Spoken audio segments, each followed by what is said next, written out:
Solution Focused Therapy lecture. Let's dive in here. This will cover the concepts and skills that will get you prepared to do solution focused therapy. So let's jump in. First off, just so you're aware of the founders and creators of this modality, Stephen DeShazer and Insoo Kim Berg. Eventually they were in a relationship together, I believe, and got married. And these are the founders. They really come from a background of having worked in a lot of community work and doing counseling, and really stumbled upon and found that this certain approach really started to resonate with their clients, and they began to call it solution-focused therapy. So what is that? Well, some of the foundational concepts involved in solution-focused counseling are critical, and they go really well with social work values and social work approaches of being person-centered, really considering the environment. So first off, as the title goes, similar to the name of the modality, it is solution-focused. So we're really looking for kind of this problem-solving element of looking towards the solution to what brought the person in or what they're struggling with, as opposed to focusing primarily on the problem and the deficits of the individual. Second of all, it's a very collaborative approach. This is a modality that fits really well because of the fact that the therapist and the client really are on, or should be on, the same page, collaborating with one another as a team to help move that client in a direction towards their goals, not the provider's goals or the clinician's goals. This should be client driven based on their strengths. Number 3, in this modality, we are looking for even the smallest of changes. Small changes can lead to big changes. And so solution-focused therapy really, as you listen to clients, you're paying attention to the very smallest of words or terms that will give you kind of allow you to slip in the door, so to speak, of possibilities that we could build off of. These could range anywhere from, I've had clients to where even opening the back door and standing outside for a couple of minutes is where the client's at.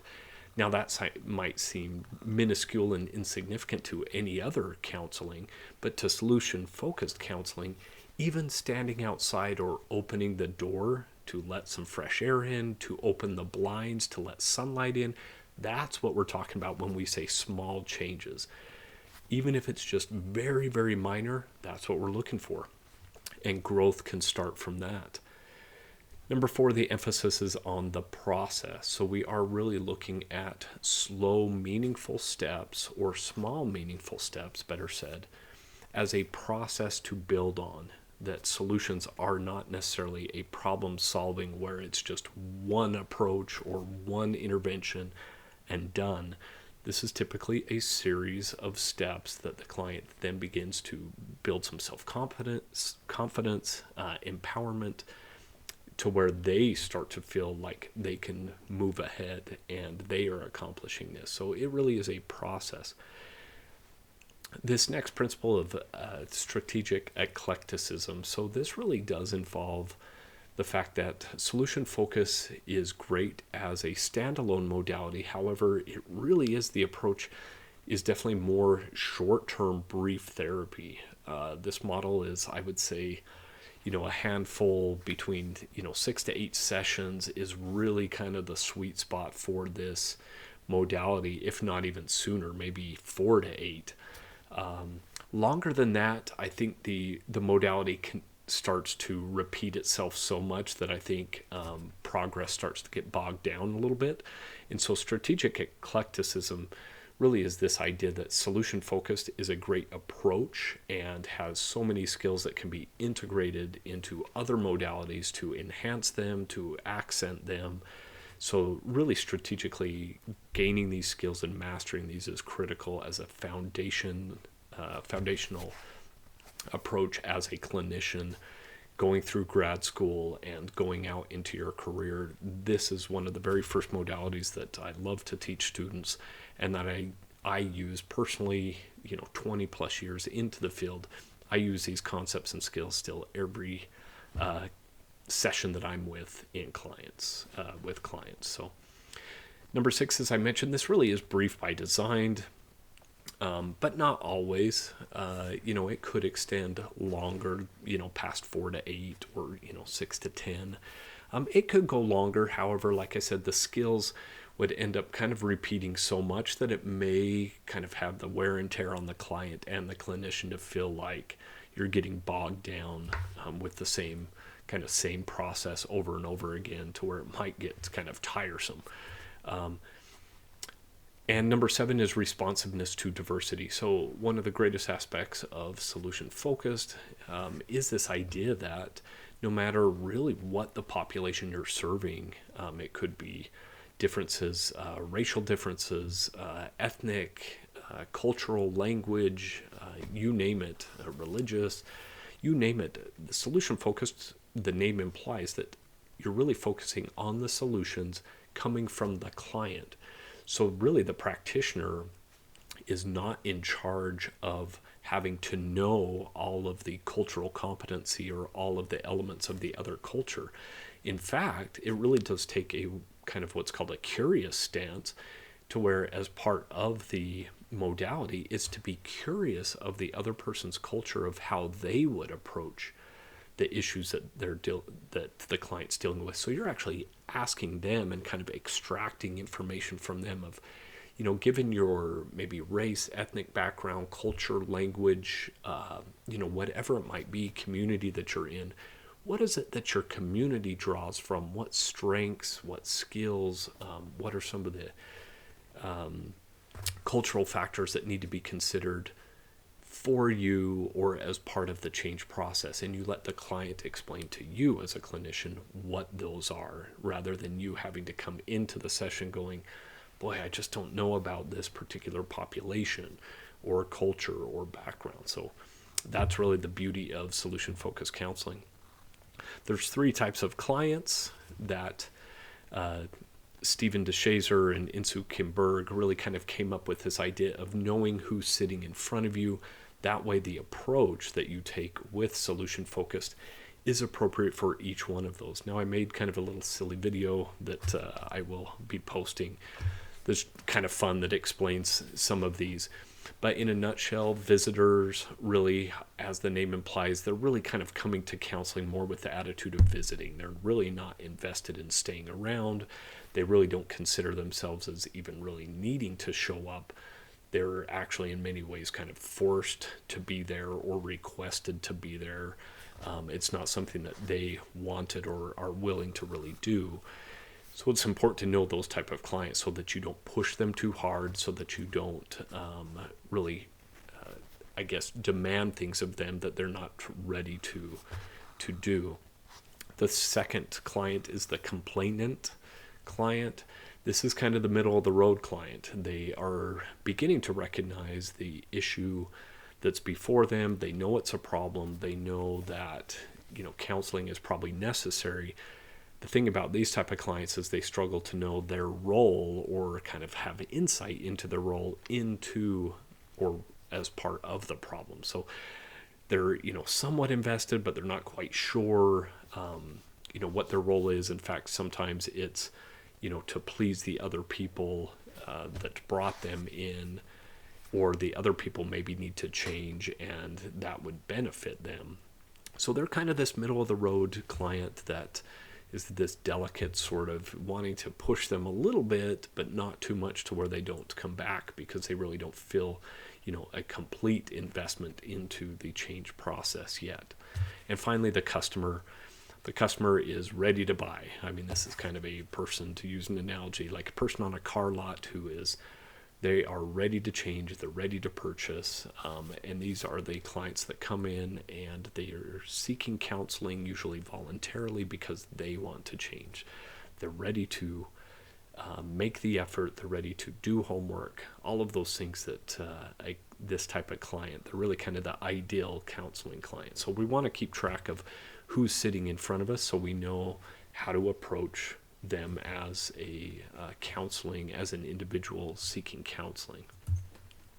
So for every problem, there is an exception, meaning in solution focused counseling, the client has become very problem focused. However, rather than noticing that life has a ton of exceptions every day, this can include even up into this idea that the client actually got out of bed and maybe they, made their breakfast, or maybe they got dressed, or maybe they took a shower. Even beginning from the very start of the day, the client in many ways has become so concentrated in tunnel vision on everything that's going wrong, they've forgotten some of the things that go right. And some of those things that are going right can start from the very, very, very basic of things such as showering, eating, getting up, those type of basics. They also, in many ways, again, will focus so heavily on kind of being critical of things that they really kind of have forgotten or focused on all the other things that are going on in life that are half decent or actually going pretty well, or they have going for them. They just, again, have become so focused on the problem. So solution focus then, as part of the title, is to get clients to shift from problem focused living to solution focused living. So what are some of the essential questions? So we're going to dive right into some of the skills and approaches right now. So SFT, short for solution focused therapy, some of the essential questions that you're going to want to ask. There's a few of them here. One of the ones is, what do you want to change? So really kind of coming out and having them describe. Now, this is really kind of a shift for clinicians, because oftentimes when we ask, well, what do you want to change? Most time clients are going to focus on symptom reduction. So they're going to say, I don't want to be depressed anymore. I want to be less anxious. I don't want to be as angry. I want a better relationship. All of those things. The trick that solution-focused therapy and solution-focused therapists need to get into the mindset is the second question, which is, how will you, meaning the client, how will you or others, meaning the clients, maybe friends or family, know that they've changed? This is what you'll ask the client. How will you know that you've changed? So now you're moving the client from what do you want to change, so now you're going to kind of get a little bit more descriptive. How will you know? Essentially, what will you be doing different? And that then moves us to the next question, which is, what are you doing or have already done to bring about the change? So in question 2, we're really actually asking them to give a really detailed description of what these changes might look like. When they say less depressed or less anxious, what are they going to be doing different? What does less depressed mean? And not just symptom reduction, but what are they going to be doing differently? That's the focus of solution-focused therapy. It's a very behavioral-based therapy. The question 3, what are you doing or have already done to bring about change, is getting them to look at some of those tiny exceptions in their life that they may have overlooked. So maybe they are able to say, well, I guess I was able to get up to go to work on Monday. Usually that's followed up by a but statement, but I was still depressed. The thing is getting the focus back on, hey, you still were able to go to work on Monday, and somehow, even with having symptoms of depression, you were able to do something to get up and moving. And so question number 3 then is, what are you already doing to bring about that change? Are there things maybe they have started reading or hanging out with friends, or maybe, some form of spirituality? I don't know. It could be anything that they've started to do to help themselves. And then finally, number 4, and this gets back to previous slides, which is asking the client, what small change can they begin to take to move a little closer to what they want to achieve? So when we say a little closer, we literally are talking a little bit. I mean, it could be a matter of extra steps during the day. It could be leaving the house one time more than they did. It could be brushing their teeth 2 times rather than 1 time. It could be showering, 3 days a week rather than just 1 day a week. You name it. just a little change can start this progress of moving ahead. So that's really kind of the basis of solution focused questioning. Some of the three basic principles in solution focused questioning. Number one, if it ain't broke, don't fix it. So we're not going to try and reinvent the wheel, and nor do we want to give clients this idea or perception that we're reinventing the wheel by throwing out things that actually have been working. So if there are things that are going okay in their lives, we want to reinforce the concept of continuing to do those things. So let's not fix things that are not broken.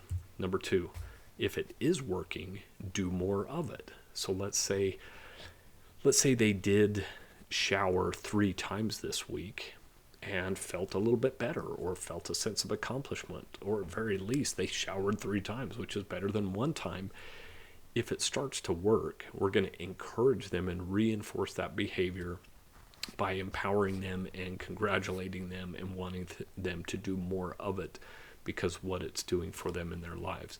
So if it ain't broke, don't fix it. So keep the things that are going.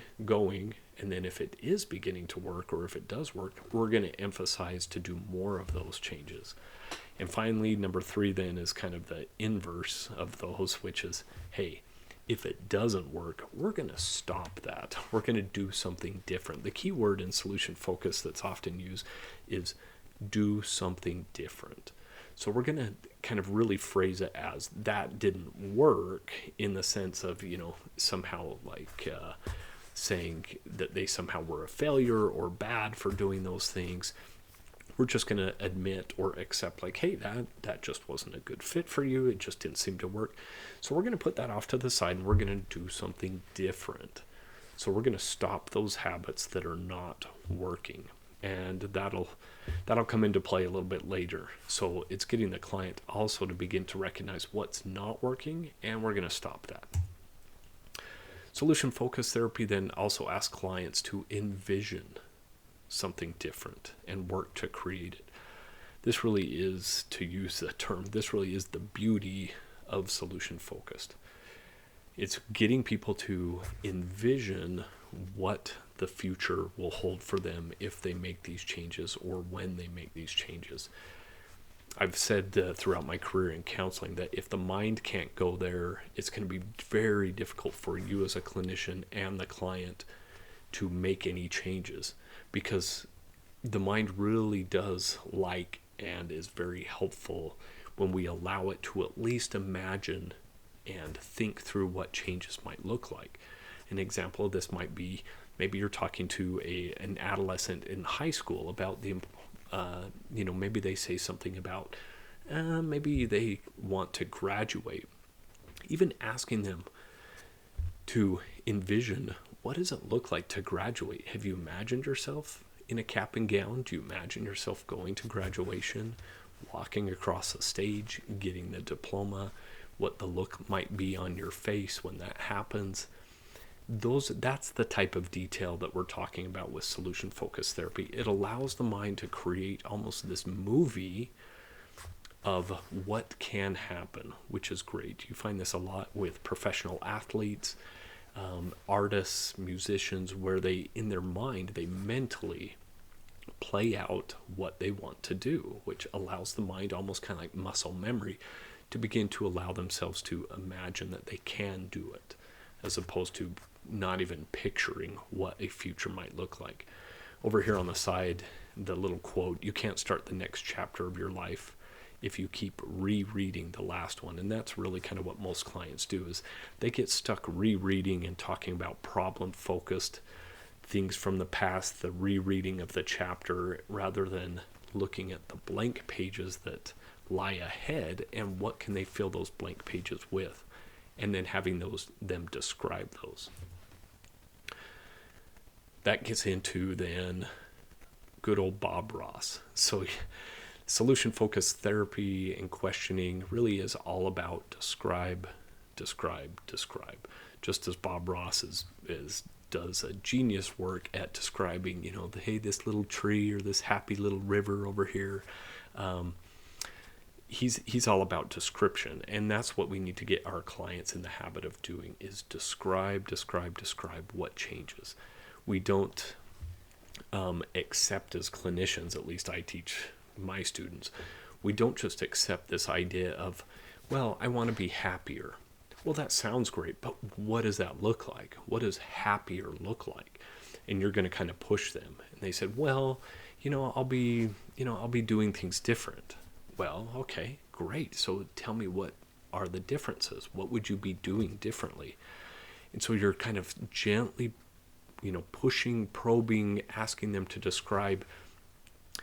It may seem a little tedious, but you're going to get them, and you want them to describe even down to the smallest details.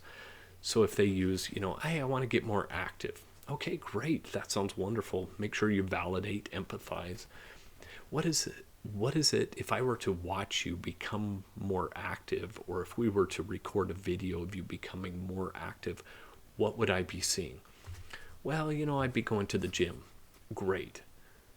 The next step then, next question, would actually get a more description. What gym would you be going to? What is the gym? Well, there's a gym down the road from me. Okay. What can you picture yourself doing in the gym? Well, I can see myself getting on the treadmill or lifting some free weights. So you're really having them paint this picture of what their behavioral change is. Let's go back to maybe another example. Maybe they say, you know what, I want to be a better parent. And you're like, wow, that's a wonderful goal. That sounds great. A solution-focused therapist then would, again, it's about description.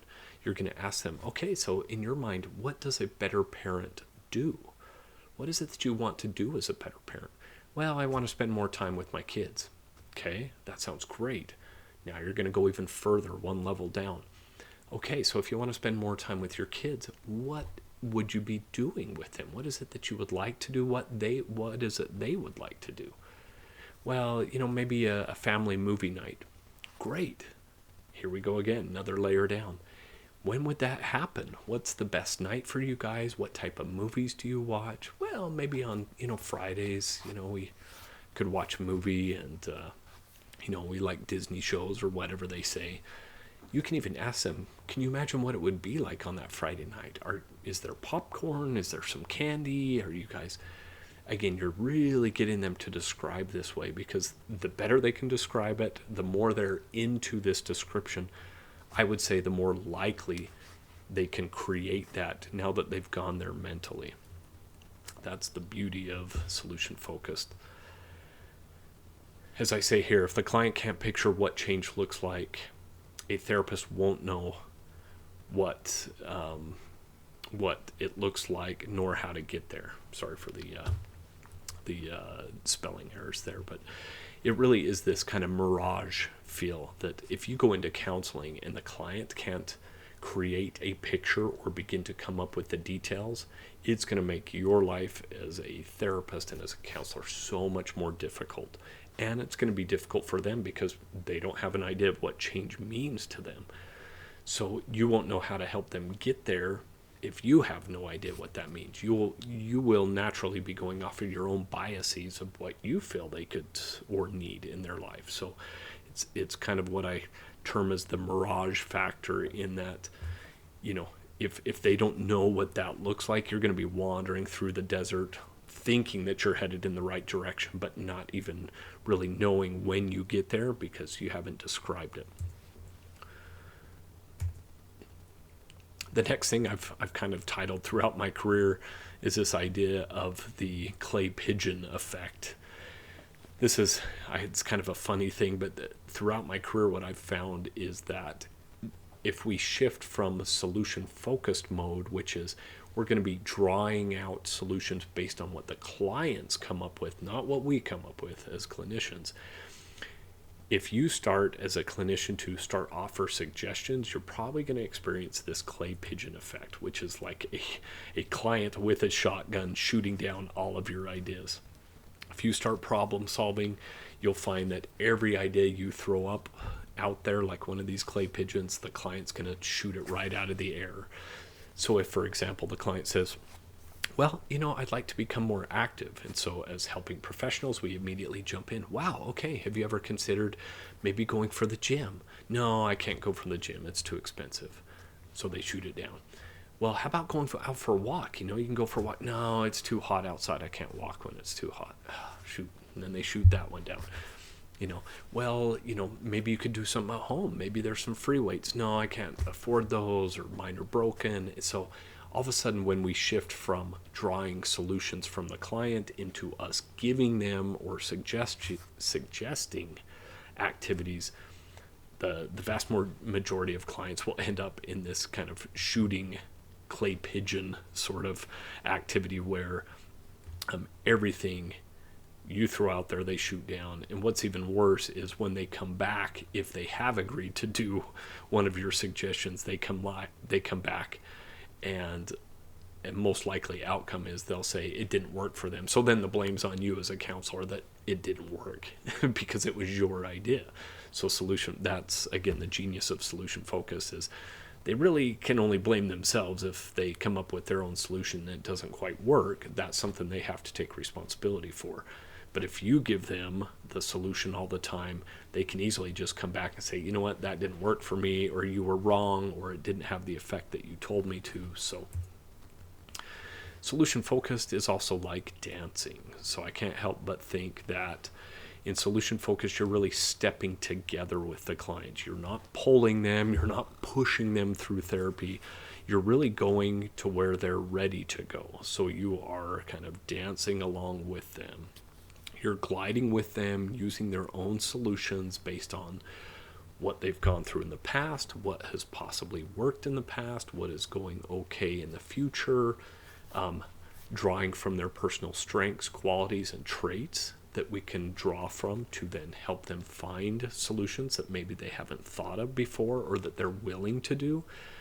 But again, it's this gentle dance of following along with where they're at. We're not pushing them through counseling, nor are we trying to drag them by throwing out possible solutions to problems.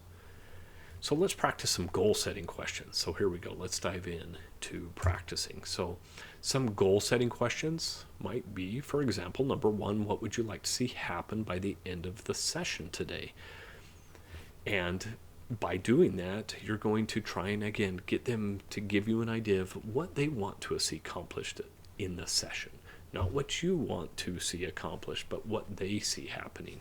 That'll give you an idea of kind of what their expectations are, and maybe have them describe that a little bit. Number two, how did you make it to this session today?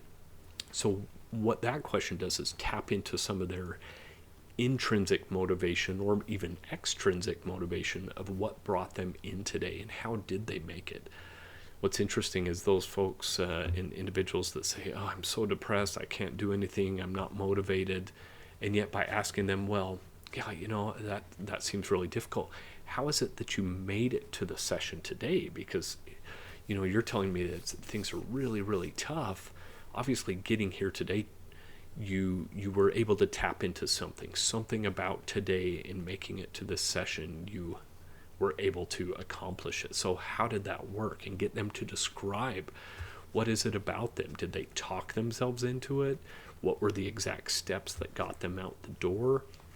All of these questions, though, I will say from experience, heavy doses of empathy, heavy doses of validation in order to pull these questions off in a way that doesn't make it feel like you're being condescending or treating them as a child.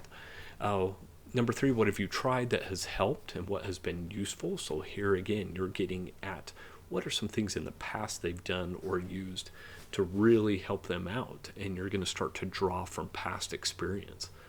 Number four, what would you change? Or what change would you want to make a difference in your life? Again, this description of getting them to imagine changes, not just describe in broad general terms, I'd like a better life. Okay, describe to me what that better life is. Well, I'd have, X, Y, and Z happening. Okay, what would that look like then? What would that involve? So it's detail. That's going to be your key. How will you know the goal has been reached? This is when details are critical, because That way the client and and can paint a picture just like the Bob Ross. We can pretty much know when the end of the painting is done if we've described it well enough, because we can look at it and say, aha, this is pretty much what I described. That'll let you know that what you've done in counseling has been achieved. And then finally, what else will be different when you achieve your goal? So this is some additional kind of probing questions as far as maybe there's consequences that they didn't think of. So maybe their family will be happier. Maybe they'll be more successful in their job. Other things that may tie into them achieving their goal that they didn't think of. Okay, let's practice the miracle question. This is probably one of the most famous questions in solution-focused therapy. What I'm going to do here is give you the standard kind of question that's the way it's asked by the original creators, and then I'll give you a version or two that I use kind of to replace or massage a little bit the miracle question. So here we go. Number one, or the miracle question. So here's how they put it pretty much in the book is, suppose that a miracle happens while you're sleeping tonight. Imagine that the problems that brought you here to counseling have been solved.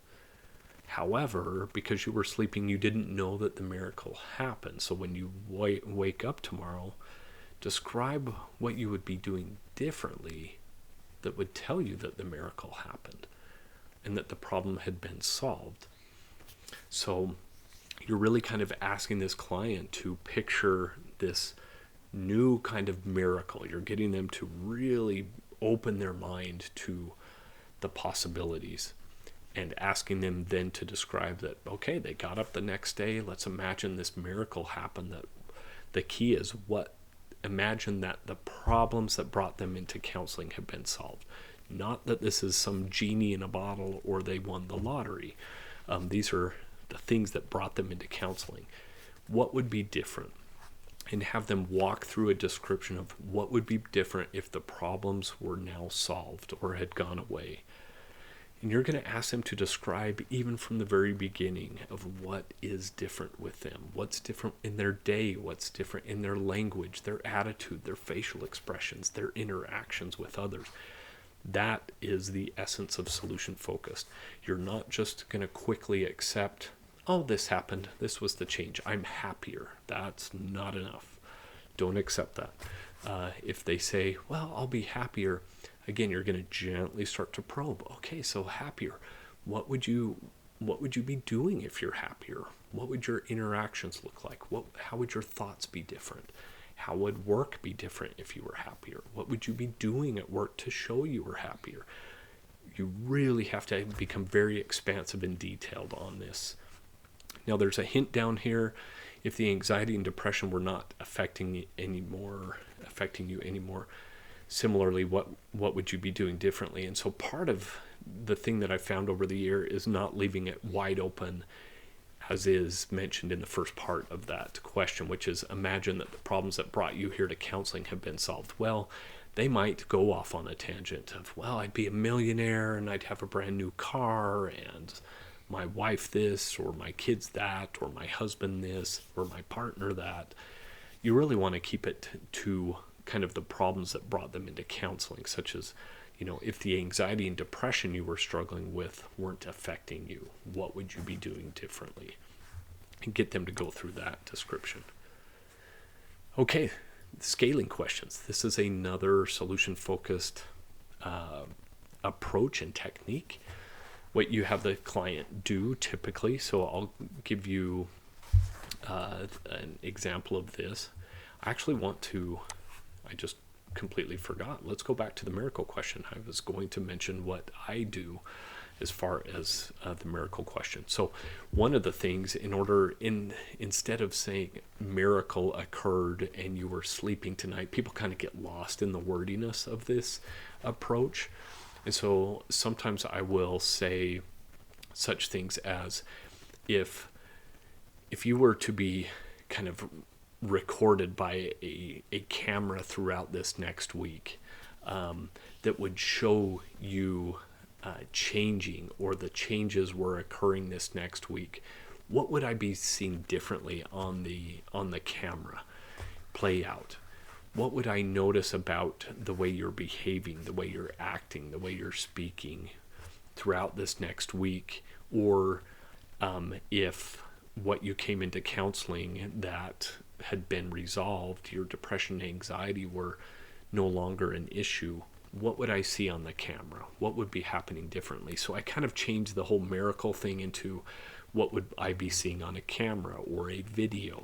A lot of people can relate to that nowadays with phones and YouTube and other things, of what would I be seeing if you had a YouTube channel and the changes were occurring? What would you be doing differently? So the other one I would say, as far as a miracle question example that I've changed it up, is if this were the last session, if you and I, next time was our last session and you had accomplished what you wanted to accomplish here in counseling, what is that? What would you and I have accomplished? And how would I know that this was our last session? What would you be doing differently that would say to both of us, yep, okay, this is great. You've accomplished what the changes you wanted to.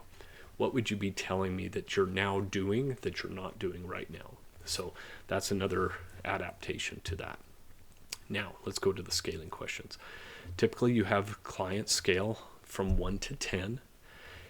Now, I've seen kind of both sides of the coin on this, where some solution-focused therapists have you do the 10 as the worst and 1 as the kind of best, meaning the least amount of symptoms or not a problem.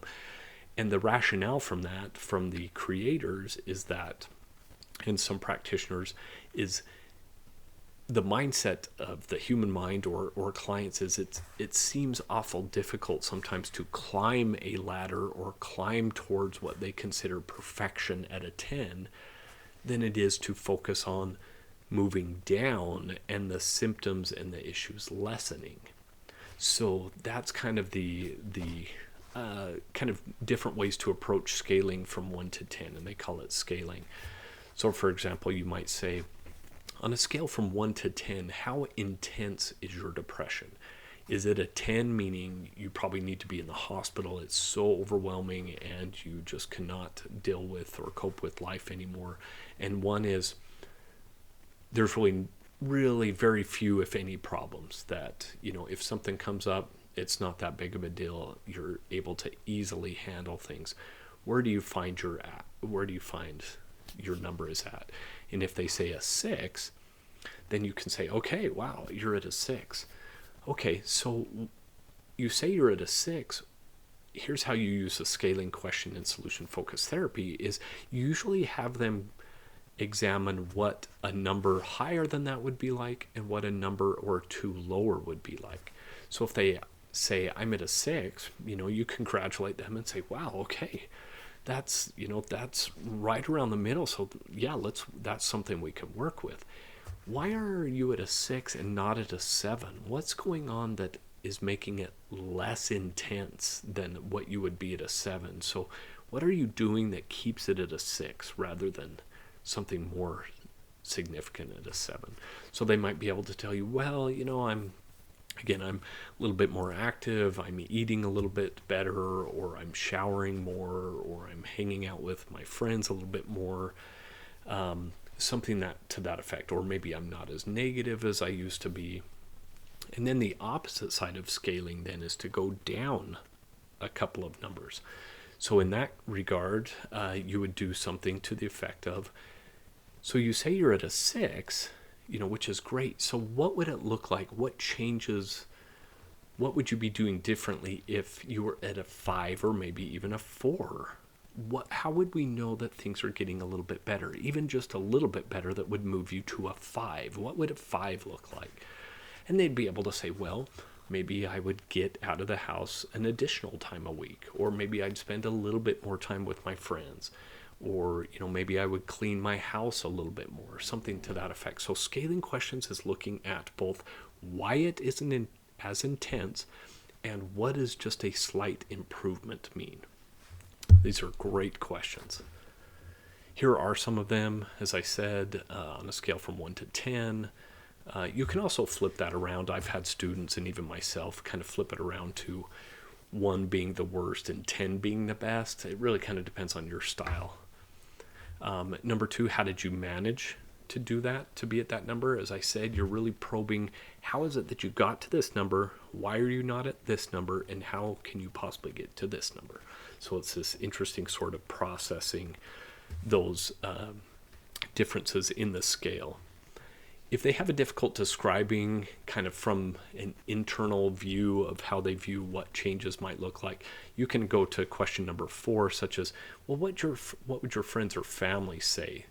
Or how would they notice that you're taking or have taken a small step? What would they say would be a small change that they would notice? And again, that might be, wow, you were able to take the garbage out, or your sink would be clean that week, something like that. And how did you keep going to a higher or a lower number? And I mentioned that already, that you're processing. Remember the word process. You're really getting into the details and not just saying, oh, you'd be at a 5 because you'd be feeling a little bit better. Okay, great. No, that you've missed the point of scaling. If that's the point, you would ask them, then what are the changes that would get you to a 5? Or what kept you from going, or things getting worse? What is it that you're actually doing? And you're getting those descriptions. Then we come to coping questions. So coping questions is really probing and discussing, processing with the clients. How is it that they are dealing with and coping currently with their situations? This really helps them tap into their strengths, skills, personalities, traits, talents that they already possess. They just oftentimes forget because of that tunnel vision that they get into. They kind of get the blinders on that life is dark, and they even look at themselves as deficient. So some of the questions, how did you manage that? You're asking them to tap into their strengths. How is it that you got here to this appointment this morning? Or how is it that you got up and got dressed? How did you manage that? And you're going to get them to detail that out. What gave you the strength? What did you tell yourself to accomplish it? How did you keep it from getting worse? What did you enjoy most about this particular time? What positive things would others say about you? So you're getting them to kind of take a step back and reflect on what others may have said to them or admire in them. What is it about your personality that keeps you going or achieving, or from things getting worse? Thinking back at the most difficult times, what did you learn about yourself? Because this is likely not the first difficulty that the client has experienced in their life. This is probably not the first time they've come into a counseling office thinking, boy, this is the first ever problem I've had in my entire life. No, typically they've gone through multiple difficult times. So you ask them to reflect, how is it that you got through those times? What did you do during those times to cope? And you're going to kind of pull those out. And then you can ask them, how can you use those with the current issue? Then we move on to exception questions. So there's no exception to the rule that every rule has an exception.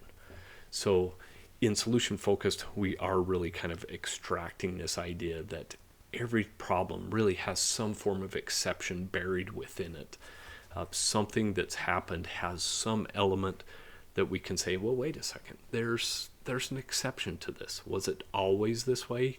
It's very rare in life that things are always a certain way. Usually, even with days of the week, I've had clients say, oh, it's been a horrible week. So you kind of a little bit confrontive and say, oh, okay, so you're saying every day was exactly the same. There was no change, no differences. Well, not really. Maybe, well, okay, Tuesday was, a little bit better. So they're going to kind of begin to accept that, okay, maybe the week wasn't static the whole week. Maybe there were some small times where there were exceptions.